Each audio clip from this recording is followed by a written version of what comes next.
When I was young and had no beard, my grandfather's uncle died at the age of 115. We called him Baba, or grandfather. He used to say that we are the children of Israel. I was young, and at that age people forget things. They don't care much about history or talk of this kind. But now I would like to know, what are our origins? Where do we come from?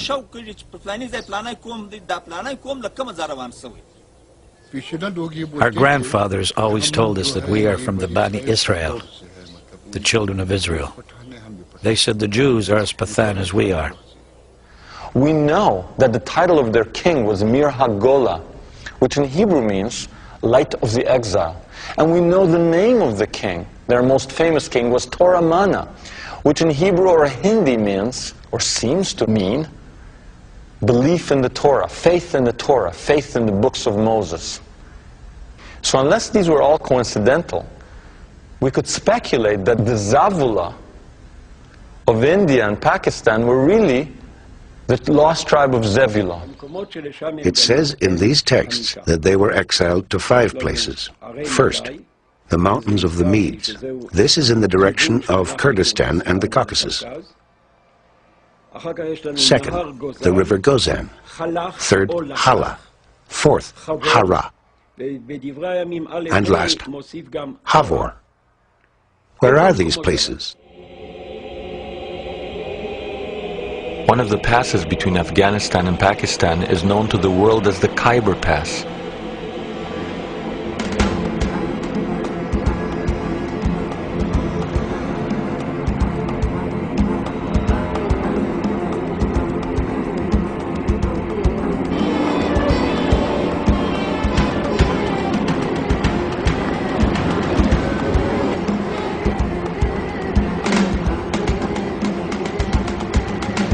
The Khyber Pass is one of the most lawless and dangerous places on earth.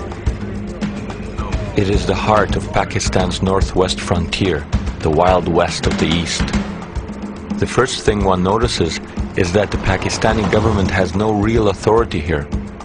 The only way to obtain safe passage is to travel with an armed escort from the ruling people in the area, the Pathans.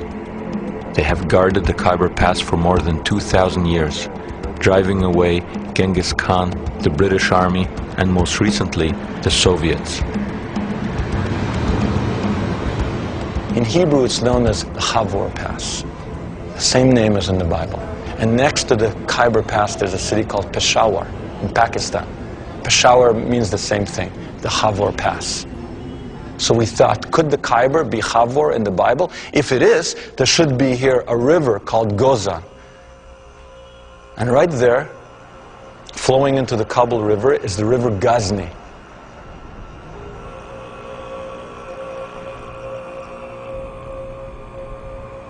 If this is Havor, we thought, there should be somewhere around here the city Hara. And 300 kilometers away, in Afghanistan, there's a city Herat.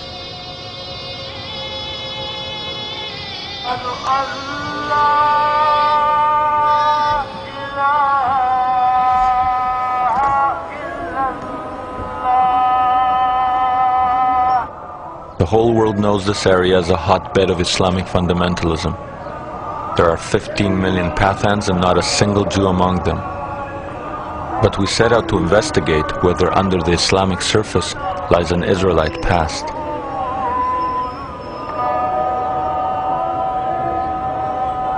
The first clue was the fact that the Pathans claimed to descend from Afghan, son of King Saul of Israel. From their perspective, Afghanistan is an Israelite name.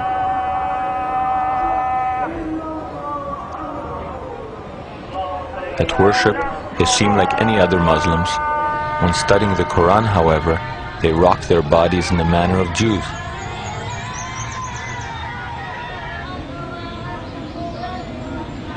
To this day, it is an ancient code called Pakhtoonwali, rather than Islamic law, which commands their ultimate loyalty. Pakhtoonwali, the code of the Pakhtu. And what is this Pakhtoon? It's basically Old Testament law in a kind of unforgiving way, where you don't have any kind of rabbinical softening of it. Eye for an eye means eye for an eye, literally. Adultery, you're finished.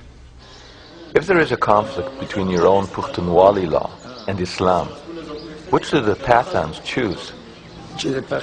Our customs are those of the Pakhtun, or Pathan. There are 11 Pathan tribes in the Khyber. We all have the same customs. The main law here is the Islamic Sharia. But we Pathan follow our own specific Pakhtoonwali customs. For example, according to Islam, there must be established evidence for the conviction of adultery. You cannot convict anyone without sufficient evidence of fact. But according to Pakhtoonwali, if there is even the slightest suspicion of an illegitimate relationship between a man and a woman, both are convicted and killed. The matter is closed, and there is nothing left to discuss. As in the Bible, the Pathans still engage in animal sacrifices for religious purposes. I am of the Musahel, the people of Moses. We make sacrifices of sheep. For example, at a wedding festival, our elders would sacrifice 4 sheep. Today, when times are good, a man can sacrifice 10 sheep. We make these sacrifices to please God and the people too. Also, some people used to light oil lamps on Friday nights to ask for forgiveness and blessings from God.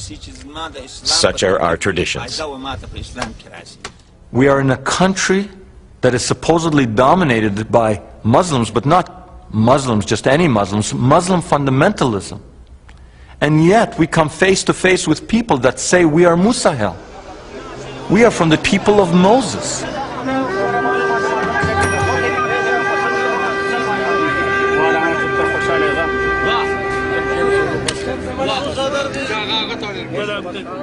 And as we travel among these people who look like they stepped off the pages of the Bible, Semitic faces, long beards, biblical garb, prayer shawls, and as the evidence mounted, we could not help but feel that maybe here among the Pathans of Afghanistan and Pakistan, we would find the answers to our quest.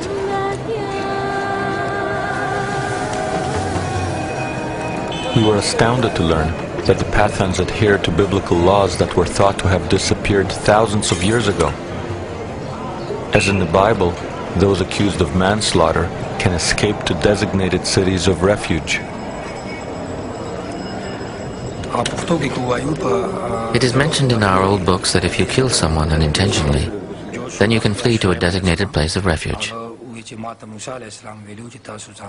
Our books tell us that Moses ordered Joshua to establish cities of refuge and told the people that they should honor them. Today, we educated people think it is backwards to protect a criminal in this way, but the people in those areas of refuge look upon the matter as holy. To protect a fugitive is the sacred job of the elders. They treat him as their guest.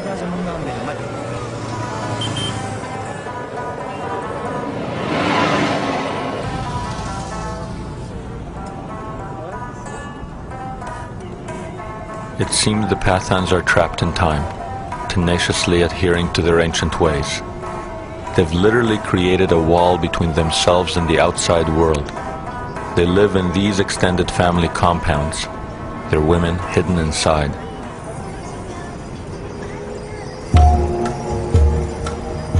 As in the Bible, the Pathan women observe a code of modesty which rarely allows them to emerge. To enter the Pathan marketplaces is to step back in time. Defying all probabilities, the Pathans still live in tribal groups with Israelite names.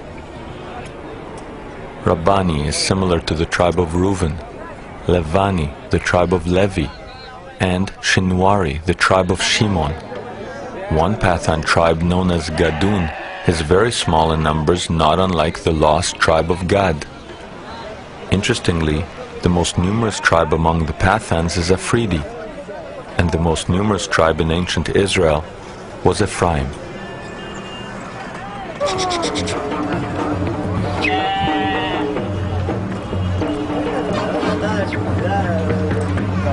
So you have Reuben, Gad,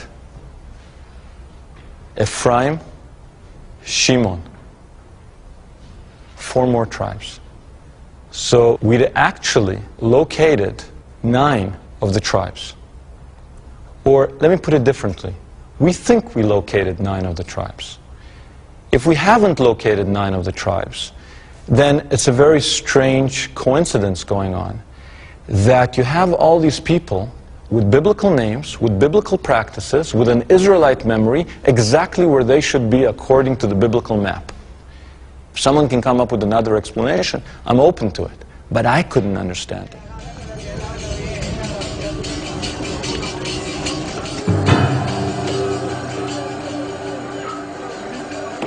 The prophets say that equal numbers of Israelites and Judeans will herald the Messiah. Interestingly, the number of Pathans and Jews in the world is virtually identical. The prophecy also foretells that it is Menashe and Ephraim that will take the lead in the return. In India, we had encountered the Menashe. If we were right, here among the Afridi, we had come face to face with Ephraim. However, before we could accept that the end of days was upon us, we needed more proof. We did look further.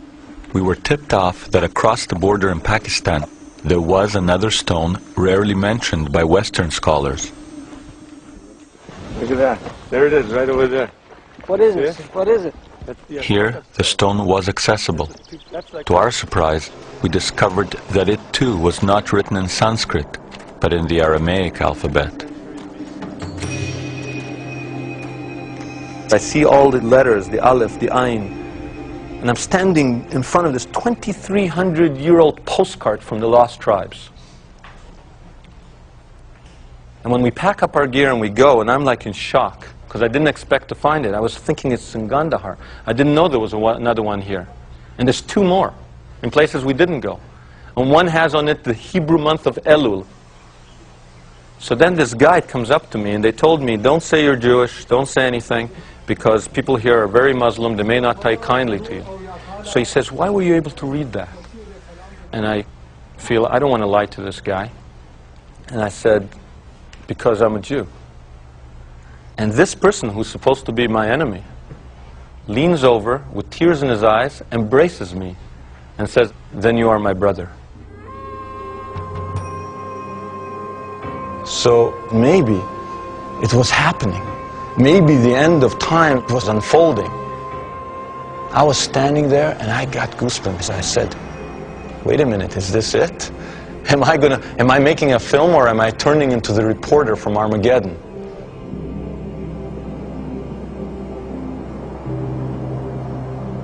But then something struck me. We never found people who claimed to be Cohens, priests. And that's a big problem, because if we're really analyzing prophecy, return of the tribes leads to Messianic times. Messianic times leads to the rebuilding of the temple of God in Jerusalem, and that leads to the renewed rituals that take place there, and that requires a ritually pure caste of priests. And there are none among the tribes, and in Western Jews, none that can claim that they're ritually pure descendants of this priestly class. So what's going on here? On the one hand, it seems that prophecy is unfolding, and on the other hand, key characters in the biblical drama are missing.